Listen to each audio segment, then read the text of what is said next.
Lorentz force Lorentz name scientist ने दिया था। क्यों दिया था? उन्होंने बोला कि अगर हम लोग एक यूनिफॉर्म मैग्नेटिक फील्ड लें, क्या ले लें? एक यूनिफॉर्म मैग्नेटिक फील्ड ले लें जिसकी इंटेंसिटी कितनी होती है? Capital B. तो एक यूनिफॉर्म मैग्नेटिक फील्ड ले लें और उस पर अगर एक चार्ज को रख दें, किसको रख दें? चार्ज को उस यूनिफॉर्म मैग्नेटिक फील्ड के अंदर रखें तो चार्ज क्या करना स्टार्ट कर देगा? मोशन करना स्टार्ट कर देगा। क्या करना स्टार्ट कर देगा? मोशन करना स्टार्ट कर देगा, किसी भी डायरेक्शन में करेगा। क्या बोला उन्होंने कि if a charge is placed inside uniform magnetic field then it starts motion. वो क्या करना स्टार्ट करेगा? मोशन करना स्टार्ट करेगा। अब मोशन वो रैंडमली करेगा। कैसे करेगा? रैंडमली, मतलब किसी भी डायरेक्शन में जा सकता है। क्या हो सकता है? किसी भी डायरेक्शन में जा सकता है। ऐसा नहीं कि यहीं गया है, वो इधर भी जा सकता है, इधर भी जा सकता है, कहीं पे भी वो क्या करना स्टार्ट कर देगा? मोशन करना स्टार्ट कर देगा। तो जब वो मोशन करेगा तो मोशन करने पे चार्ज पे जितना फोर्स लगेगा उस फोर्स को क्या बोलते हैं हम लोग? Lorentz force. क्लियर है कि नहीं? लॉरेंज नेम साइंटिस्ट ने बोला इफ अ चार्ज या if a moving charge is present inside a magnetic field then it starts motion randomly. Randomly मतलब इधर उधर किसी भी डायरेक्शन में नॉन यूनिफॉर्म मोशन करेगा। यूनिफॉर्म मतलब एक ही डायरेक्शन में, लेकिन नॉन यूनिफॉर्म मतलब किसी भी स्पीड से किसी भी डायरेक्शन में वो मोशन करना स्टार्ट कर देगा। और इसके मोशन के लिए जितनी उस पे क्या लगेगी? फोर्स लगेगी। उस फोर्स को क्या बोला जाएगा? Lorentz force. तो डेफिनेशन लिखो, the force required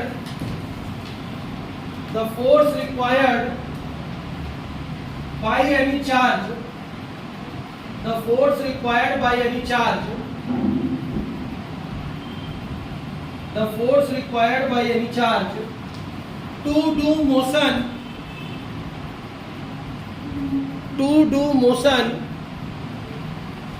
inside uniform magnetic field is called inside uniform magnetic field is called Lorentz force.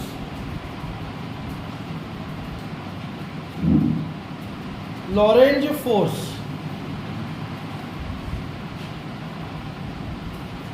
Clear? यहां पर तक लॉरेंज फोर्स समझ में आया। अब लॉरेंज फोर्स की वैल्यू 3 फैक्टर्स पे डिपेंड करती है। Force is directly proportional to amount of charge. Charge भी किस पर डिपेंड करेगी? अमाउंट पर। Force is directly proportional to velocity of charge. किस पर डिपेंड करेगी? Velocity of charge. Force is directly proportional to magnetic field. किस पर डिपेंड करेगी? Magnetic field. अब जितनी वेलोसिटी और जिस डायरेक्शन में मोशन करेगा तो इन दोनों के बीच में एक क्या बनेगा? F directly proportional to sine theta. Angle बन जाएगा। अगर यूनिफॉर्म मैग्नेटिक फील्ड में चार्ज को रखे, वेलोसिटी इधर लग रही है, मैग्नेटिक फील्ड इधर है, तो दोनों के बीच में एक एंगल क्या बन जाएगा? ये वेलोसिटी, ये मैग्नेटिक फील्ड, तो दोनों के बीच में एक एंगल क्या बनेगा? थीटा। तो V डायरेक्टली प्रोपोर्शनल टू क्या हो जाएगा? Sine theta. या इसको हटा के यहाँ पे क्या कर देंगे हम लोग? V sine theta. ठीक? तो जब तीनों को एक साथ मिलाएंगे तो F डायरेक्टली प्रोपोर्शनल टू क्या हो जाएगा? Q V B sine theta. जो साइन हटता है तो क्या लगता है? कांस्टेंट। क्या लगेगा? K Q V B sine theta, जहां पर K क्या चीज को बताता है? कांस्टेंट। और K की वैल्यू को हम लोग ऐसा यूनिट में क्या ले लेंगे? 1। ऐसा यूनिट में K की वैल्यू को 1 लेंगे तो F इक्वल कितना दिखेगा? Q V B sine theta. यह है लॉरेंट फोर्स का फॉर्मूला। तो थोड़ा सा समझेंगे, एक ड्राइंग बनाएंगे, एक यूनिफॉर्म पहले मैग्नेटिक फील्ड ड्रॉ कर लेते हैं। ये हमारा यूनिफॉर्म मैग्नेटिक फील्ड हो गया B। इसमें हम लोग एक चार्ज को प्लेस कर देते हैं। किसको? Q charge. Q चार्ज अब क्या करना स्टार्ट करेगा? किसी भी डायरेक्शन में इस तरीके से मोशन करना स्टार्ट करेगा, कहीं पे भी करेगा। ठीक है? तो किसी एक पार्टिकुलर डायरेक्शन में इसका मोशन स्टडी कर लेते हैं। हम लोग इसी साइड ले लेते हैं, अभी मोशन को रैंडमली कर रहा है, तो दोनों के बीच में एक एंगल क्या बन जाएगा? थीटा। अब ये भी है तो ये भी B रहेगा, ये भी B रहेगा, जितना भी लाइन खींचेंगे सब B हो जाएगा। यूनिफॉर्म ले रहे हैं, क्या ले रहे हैं? यूनिफॉर्म। तो B और ये वेलोसिटी कितना से मोशन कर रहा है? V। तो V और B के बीच में कितना एंगल बन गया? थीटा। तो सबसे पहले क्या लिखेंगे? Force is directly proportional to charge. force is directly proportional to velocity. Force is directly proportional to क्या लिखेंगे, मैग्नेटिक फील्ड इंटेंसिटी. क्लियर? तीनों को मिलाएंगे तो क्या लिखेगा, फ्रॉम इक्वेशन 1, 2 एंड 3. ये 3, ये 2 और ये हो गया 1. तो कैसे लिखेगा, directly proportional to QVB sin theta. ये वाला साइन हटता है तो क्या लगेगा, कांस्टेंट. इक्वेशन नंबर 4 और ये हो गया तुम्हारा इक्वेशन नंबर 5. चलो नोट करो, पॉज कर लेना एक बार. पॉज कर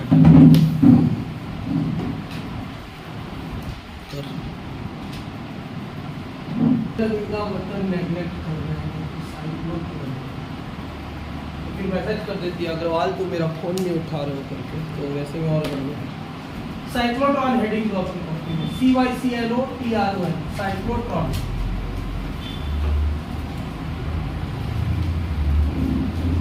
साइक्लोट्रॉन इंपॉर्टेंट टॉपिक है, ठीक है. साइक्लोट्रॉन सबसे पहले इसका लिखेंगे डेफिनेशन. डेफिनेशन क्या होता है, साइक्लोट्रॉन क्या होता है, इस चीज को समझ लेते हैं. साइक्लोट्रॉन एक ऐसी डिवाइस है, a device which is used to accelerate positive और न्यूट्रल चार्ज पार्टिकल्स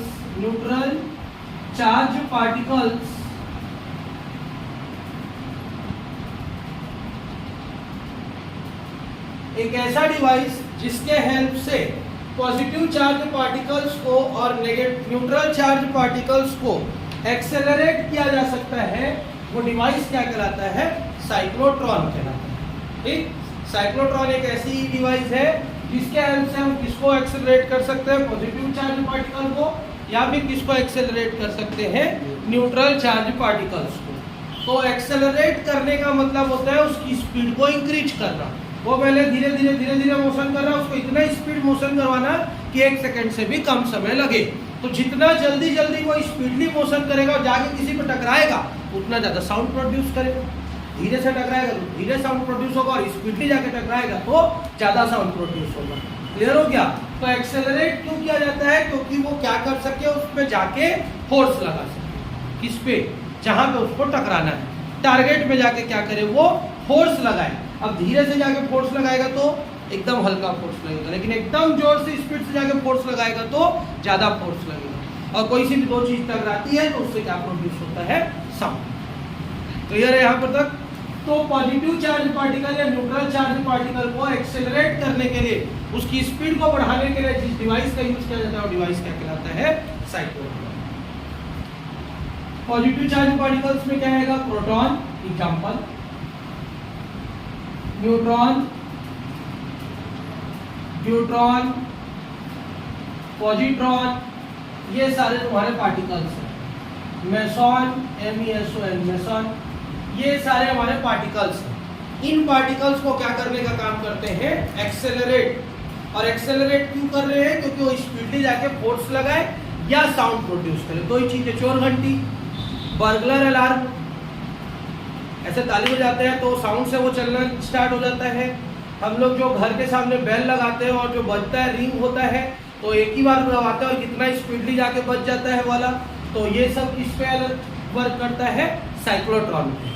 ठीक है, जो जितनी भी घंटियां रहती हैं, अब वो साइकिल वाला ट्रेन वाला घंटी नहीं ना, ठीक, वो क्या है, वो भी उसी पे वर्क कर रहा है, लेकिन उसमें इलेक्ट्रिसिटी प्रेजेंट नहीं है. जब अपन उसको दबाते हैं तो घंटी जो उसका वो रहता है, क्या बोलना चाहिए, लकड़ी, क्या साफ, वो जाके टकराता है तब बजता है. तो ये भी वही काम करता है, लेकिन इसमें कौन टकराता है, जाके पॉजिटिव चार्ज पार्टिकल्स. और जब पॉजिटिव चार्ज पार्टिकल जाके टकराएंगे तो क्या जनरेट करेंगे, साउंड. और वही साउंड जनरेट करना क्या कहलाता है, साइक्लोट्रॉन कहलाता है. इसको होने में 1 सेकेंड या 1 सेकेंड से भी कम समय लगता है. ज़्यादा समय लगेगा तो फिर एक्सेलरेशन का कोई मतलब ही नहीं निकलेगा. एक्सेलरेट कर रहे हैं मतलब एकदम कम से कम समय में ज़्यादा साउंड क्या कर सके, प्रोड्यूस कर सके। तो डेफिनेशन क्लियर है। साइक्लोट्रॉन क्या होता है? एक ऐसा डिवाइस है जो पॉजिटिव और न्यूट्रल चार्ज पार्टिकल को एक्सेलरेट करने का काम करता है। और एक्सेलरेट करके क्या करवाना है? साउंड प्रोड्यूस करवाना है या बहुत ज्यादा फोर्स लगाना है। ठीक, अब इसका प्रिंसिपल इस प्रिंसिपल पे वर्क करता है। मोस्टली लोग एएल लिख देते हैं। एएल मतलब हमारा प्राचार्य हो जाएगा, प्रिंसिपल। एलई मतलब होता है सिद्धांत। तो ये दो प्रिंसिपल पे वर्क करता है। पहला सेंट्रीपेटल फोर्स, किस पे वर्क करता है? Centripetal force. सेंट्रीपेटल फोर्स क्या होता है मेरे को ये बताएगा। चलो, व्हाट इज सेंट्रीपेटल फोर्स? हाँ, सेंट्रीपेटल फोर्स क्या होता है? पिंकी बता चल, व्हाट इज सेंट्रीपेटल फोर्स? बात कर रही थी ना, बता।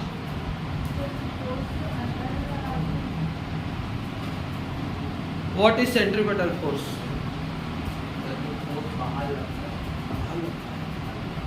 दरवाजा में लगा दूं।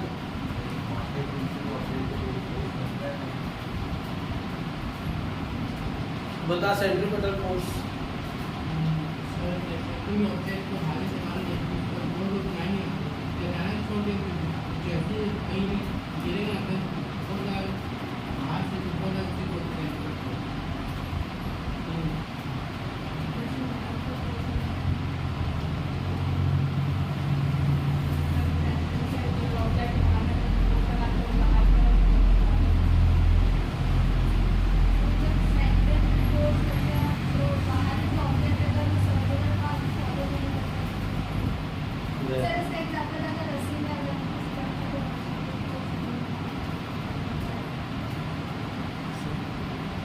वो एक रियल फोर्स है जिसके कारण कोई सा भी ऑब्जेक्ट सर्कुलर पाथ में वो कर पाता है, मतलब मोशन कर पाता है।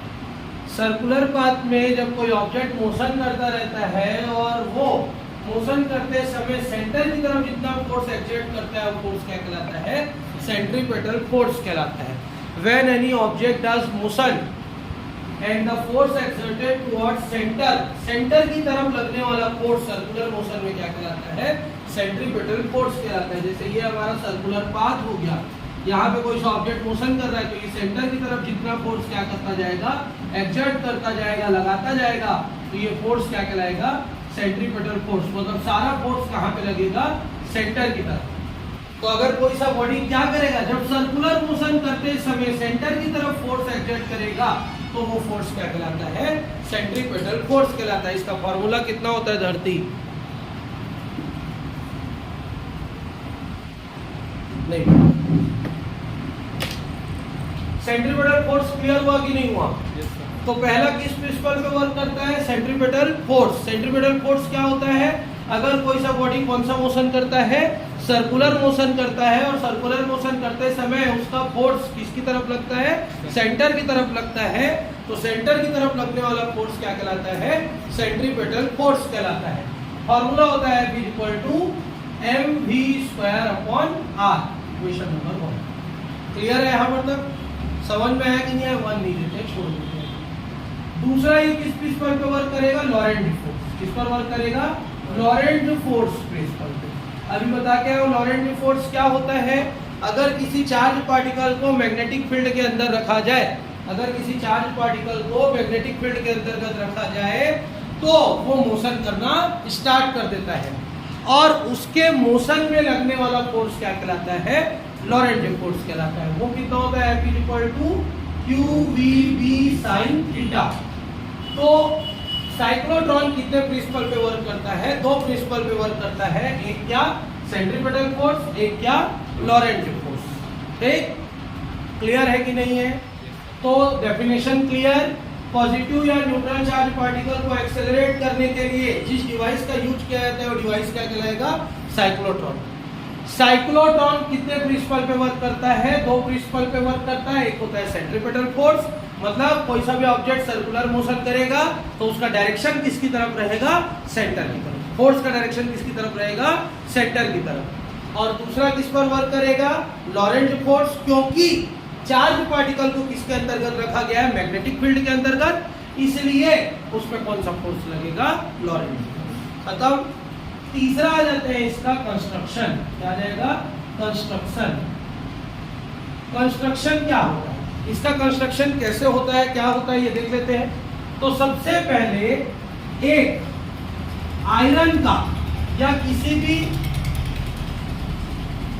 गुड कंडक्टर ऑफ इलेक्ट्रिसिटी वाले मेटल का हम लोग एक स्फेरिकल बॉल ले लेते हैं। क्या ले लेते हैं? Spherical ball. लेकिन वो हॉलो लेते हैं। क्या ले लेते हैं? हॉलो। हॉलो मतलब अंदर से क्या रहेगा? खोखला।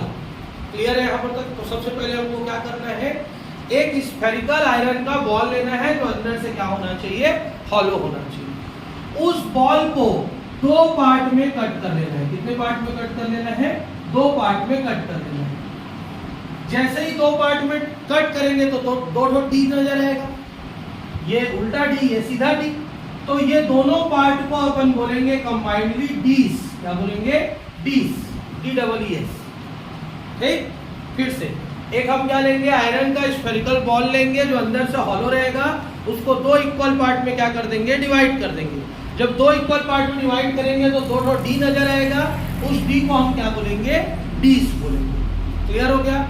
इस डीस को हम लोग इस तरीके से प्लेस कर देंगे, थोड़ा सा गैप देंगे। क्लियर है यहाँ पर तक? इस डी के ऊपर और इस डी के नीचे दो स्ट्रॉन्ग इलेक्ट्रोमैग्नेट्स लगा देंगे। वो क्या लगा देंगे? स्ट्रॉन्ग इलेक्ट्रोमैग्नेट्स लगा देंगे। मींस इस डी के ऊपर और नीचे में हमको क्या बनाना है? मैग्नेटिक फील्ड बनाना है। क्या बनाना है? मैग्नेटिक फील्ड बनाना है। और मैग्नेटिक फील्ड बनाने के बाद स्ट्रॉन्ग इलेक्ट्रोमैग्नेट्स लगाने के बाद बीच में क्या रख देना है? यहाँ पे पॉजिटिवली चार्ज पार्टिकल्स या फिर न्यूट्रल चार्ज पार्टिकल्स। किसको रख देना है? पॉजिटिव या न्यूट्रल चार्ज पार्टिकल्स को। कहां पे रखना है? दोनों डीस के बीच में। इसके बाद इन दोनों डीस को इलेक्ट्रिक करंट के हाई सोर्स से कनेक्ट कर देना है। किससे कनेक्ट कर देना है? इलेक्ट्रिक करंट के हाई सोर्स से कनेक्ट कर देना है। तो एक साइड क्या बन जाएगा हमारा? पॉजिटिव, एक साइड हमारा क्या बन जाएगा? नेगेटिव। क्लियर है कि नहीं? और यहां पर एक लगा देना है डिफ्लेक्टिंग टारगेट प्लेट। ये टारगेट प्लेट लगा देना, जहां पे जाके टकराएगा वो टारगेट प्लेट या डिफ्लेक्टिंग प्लेट।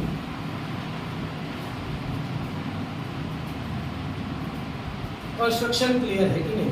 तुम किसी भी तरफ बना सकते हो, यहाँ यहाँ यहाँ यहाँ, मतलब नहीं। तो फिर से एक बार कंस्ट्रक्शन देखेंगे। सबसे पहले हमें क्या लेंगे? स्फेयर लेंगे। स्फेयर मतलब होता है गोला। और कैसा स्फेयर लेंगे? हॉलो स्फेयर लेंगे। उस हॉलो स्फेयर को दो बराबर भागों में बांट देंगे। दोनों बराबर भागों को हम क्या बोलेंगे? डीस बोलेंगे। एक D1 हो जाएगा, एक D2 हो जाएगा। कैपिटल डी से ही डिनोट करते हैं, लेकिन स्पेलिंग इसका DEES होता है। डीस, डीस मतलब आधा गोला। क्या हो जाएगा? हेमिस्फेयर को बोलते हैं आधा गोला।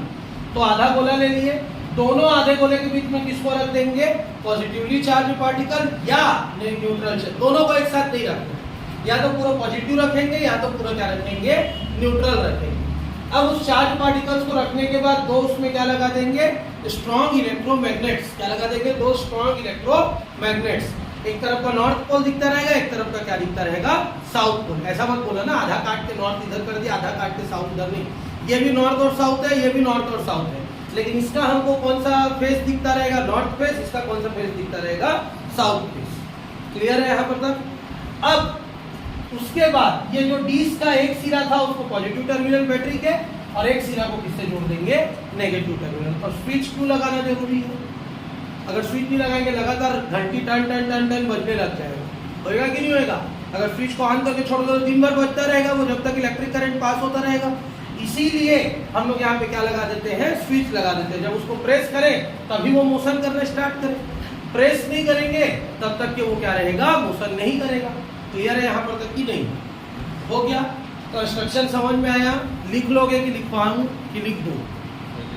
लिख लोगे। इतना को एक बार और सुन लो, लिख लेना। सबसे पहले हमको एक आयरन का हॉलो स्फीयर लेना है, उसको दो इक्वल पार्ट्स में डिवाइड करना है। हर इक्वल पार्ट्स को क्या बोलना है? डीस बोलना है। दोनों इक्वल पार्ट को सेपरेट करना है। सेपरेट करने के बाद बीच में क्या रखना है?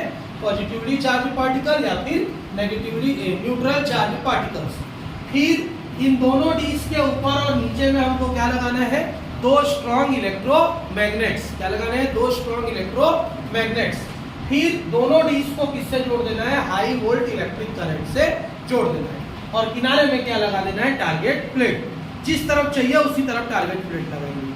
अब लगा दिए यहाँ तो ऐसा मत बोला सर यहाँ लगाएंगे इधर छिटक गया तो कैसे करेंगे, वो प्रैक्टिकल परफॉर्म कर लिया जाता है और किस तरफ छिटकने वाला रहता है उसी तरफ प्लेट लगाते हैं। क्लियर है, जो बोला समझ में आया। चारों तरफ लगा के देखना रहता है उसमें, जिस तरफ छिटक गया उसी तरफ बजेगा।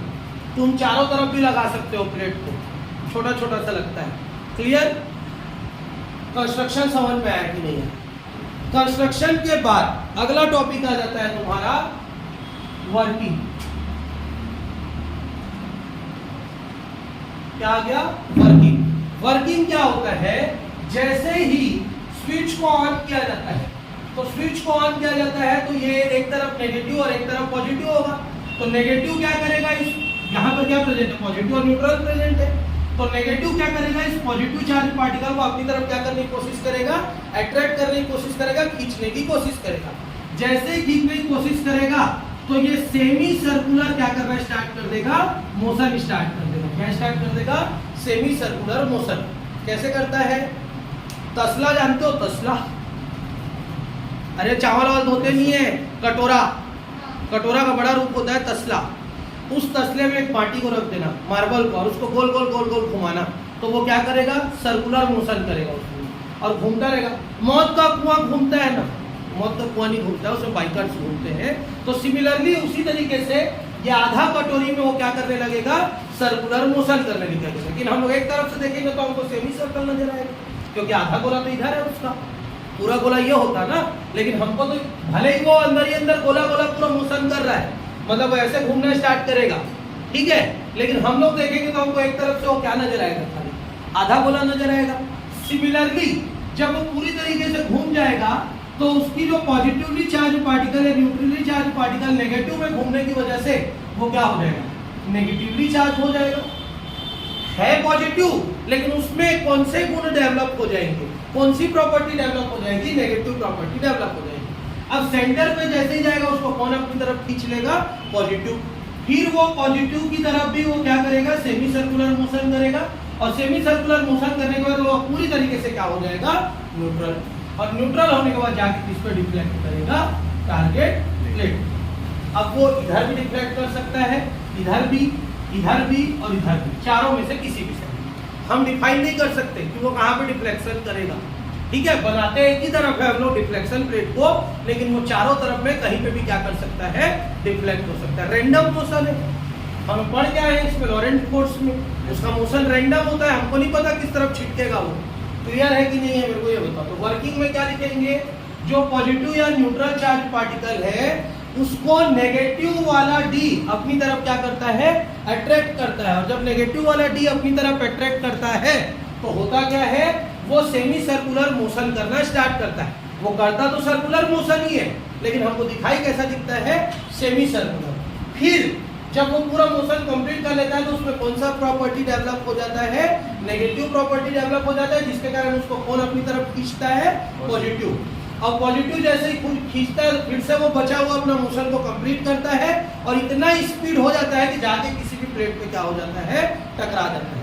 और इस पूरे प्रोसेस को होने में 1 सेकंड से भी कम समय, मैं तो 2-3 मिनट में समझाया, लेकिन इसको होने में 1 सेकंड से भी कम समय। जैसे ही यहाँ का बटन को ऑन करेंगे टकरा जाएगा सीधा सीधा। टच एंड गो है, तो सोचो कितना स्पीडली वो मोशन करेगा, जिसको हम किससे मेजर नहीं कर सकते, खुली आंखों से नहीं देख सकते। उसके लिए हमको क्या देखना पड़ेगा, इलेक्ट्रॉन माइक्रोस्कोप लगा के देखना पड़ेगा, या उसका वीडियो बना के उसको स्लो मोशन में देखना पड़ेगा कैसे घूम रहा है, क्योंकि उसको नॉर्मली अपन देखेंगे तो हमको घूमता हुआ दिखेगा ही नहीं, ठीक है। एक गोल, संदीप सिंह नाम सुने होंगे, हॉकी प्लेयर थे, वो एक गोल मारे किसके खिलाफ, पाकिस्तान के खिलाफ। एक तो मैच में हॉकी प्लेयर थे, तो पेनाल्टी शूट आउट में उन्होंने गोल मारा, गोल हो गया, पाकिस्तान अपील कर दिया कि गोल ही नहीं हुआ है, क्योंकि गोल हुआ और बॉल बाहर आ गया। तो पहले उसको डेड घोषित कर दिया गया। फिर क्या हुआ, एम्पायर बोला नहीं इसको स्लो मोशन से देखते हैं, तो बॉल जाके टकराया था गोल पोस्ट पे, और गोल पोस्ट से टकरा के बाहर निकल गया। उतना स्पीड मारे थे कि वो टकराया, किसी को हवा भी नहीं लगा और बाहर भी निकल गया, सॉलिड सॉकर टाइप का। तो ये होता है इसके अंदर। चार्ज पार्टिकल इतने स्पीडली घूमते हैं कि हम टच किए, जैसे यार घंटी बजाते हैं ना, घंटी को टच किए उधर बजना शुरू हो जाता है, अगर स्लो मोशन होता तो कुछ समय लगाता, लेकिन छूते साथ बजता है तो वो चार्ज उतना स्पीड से वहां पहुंच के टकरा जाता है मतलब कि पूरा प्रोसीजर करके ही तो टकराएगा ना। घंटी को खोल के देखना है ऐसे करके, या घंटी जो लगा रहता है, सेम यही कॉन्सेप्ट। ठीक, तो वर्किंग समझ में आया कि नहीं आया? वर्किंग क्या होता है, ये वाले डी में पहले घूमेगा, कौन सा वाले डी में? नेगेटिव वाले में। फिर उसमें कौन सी प्रॉपर्टी डेवलप हो जाएगी? Negative property. तो किसकी तरफ अट्रैक्ट होगा? पॉजिटिव की तरफ। अपना एक्सेलरेशन पूरा करके जाके किस पे टकराएगा? टारगेट पे। ये होगा वर्किंग। और वर्किंग के बाद अगला टॉपिक आ जाता है थ्योरी। क्या जाता है? थ्योरी। अब ये है तुम्हारा डेरिवेशन। क्या है तुम्हारा? डेरिवेशन।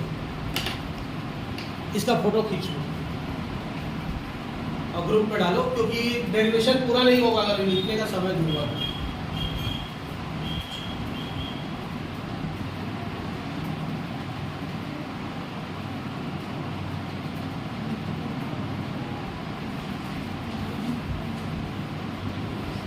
हो गया। अब ये कितने प्रिंसिपल पे वर्क करता है? सेंट्रीपेटल फोर्स लगेगा, क्योंकि सेंटर की तरफ ये क्या कर रहा है? सर्कुलर मोशन कर रहा है। तो सेंट्रीपेटल फोर्स कितना लगेगा? F = mv²/r, equation number 1। दूसरा इसमें क्या लगेगा? लॉरेंट फोर्स लगेगा। वो कितना लगेगा? F = qvb sin theta. Theta कितना डिग्री लेंगे? 90 डिग्री। क्या है 90 डिग्री? ये मैग्नेटिक फील्ड और ये कितने डिग्री का एंगल बन रहा है? 90। इधर जा रहा है ना ये, तो ये कितने डिग्री का एंगल बन रहा है? मैग्नेटिक फील्ड ऊपर है, मैग्नेटिक फील्ड ऊपर है, तो ये मोशन इधर करने जा रहा है या इधर करने जा रहा है, तो कितने डिग्री का एंगल बनेगा? 90 डिग्री का। इसलिए कितना लेंगे? Theta = 90 degree. सो F = कितना आ जाएगा? qvb sin कितना डिग्री? 90। और sin 90 की वैल्यू कितनी होती है? 1। तो F = कितना हो गया? qvb। इक्वेशन नंबर कितना हो गया? सेकंड। दोनों इक्वेशन किसके इक्वल दिख रहा है? फोर्स के इक्वल दिख रहा है। तो जब दोनों इक्वेशन फोर्स के इक्वल दिख रहा है तो दोनों को आपस में इक्वल करेंगे। आपस में इक्वल करेंगे तो क्या दिखेगा हमको? फ्रॉम इक्वेशन 1 और 2 क्या दिखेगा? mv²/r कितना दिखेगा? qvb। एक तो v और एक तो v कैंसिल। mv/r कितना आ गया? qb। या mv कितना आ गया? qbr। v कितना आ गया? qbr/m। इक्वेशन नंबर कितना हो गया? 3। क्लियर है कि नहीं? यहाँ we know that what we know that velocity क्या होता है? डिस्टेंस अपॉन या डिस्प्लेसमेंट अपॉन टाइम। वेलोसिटी क्या होता है? Displacement upon time. कौन सा मोशन कर रहा है? आधा मोशन कर रहा है, तो कितना डिस्टेंस कवर करेगा? πr। टोटल 2πr होता है। टोटल कितना होता है? 2πr। तो आधा कर रहा है तो कितना होगा? πr। तो वेलोसिटी v, डिस्टेंस πr और टाइम कितना हो जाएगा? t। t की वैल्यू निकालना है तो t कितना हो जाएगा? πr/v। और v का वैल्यू कितना है? qbr/r। और r तो t की वैल्यू कितनी आ रही है? πm/qb। ये कौन सा टाइम आया? आधे का टाइम आया। टोटल टाइम कितना लगेगा उसको घूमने में? Total time t = 2t। आधा t था, डबल कर देंगे तो t कितना हो जाएगा? 2πm/ कितना आ गया? qb। इक्वेशन नंबर कौन सा हुआ? ये वाला 4। क्या निकला? Time period. क्या निकल गया? टाइम पीरियड पहला निकालना है। क्या निकालना है? कि एक चक्कर घूमने में उसको कितना समय लगेगा? कितना समय लगेगा? 2πm/qb समय लगेगा। अब वो पाई कांस्टेंट है, m क्या है? मास। किसका मास?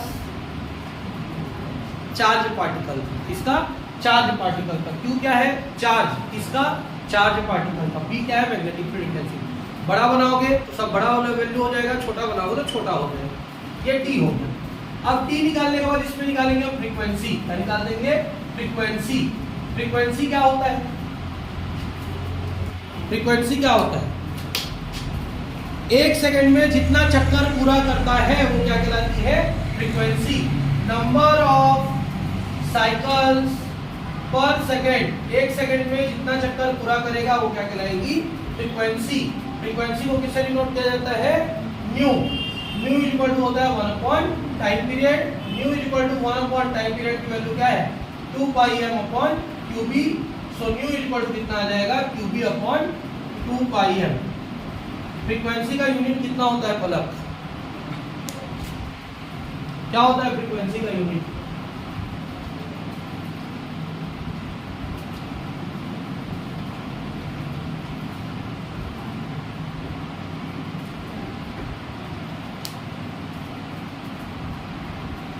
फ्रीक्वेंसी का यूनिट साइकिल्स पर मिनट या साइकिल्स पर सेकंड या राउंड पर मिनट, आरपीएम या सीपीएस।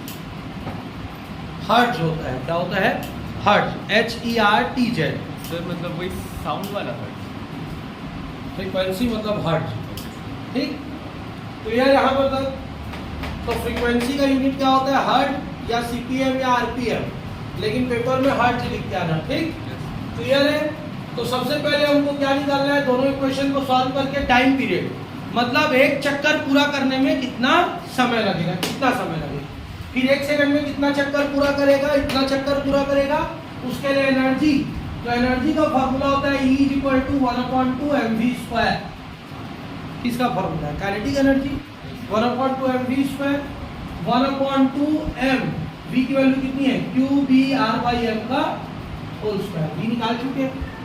चलो स्क्वायरिंग करो, क्या आएगा 1/2 m q² b² r² upon m², एक तो m कैंसिल, तो क्या आ गया q² b² r² upon 2m।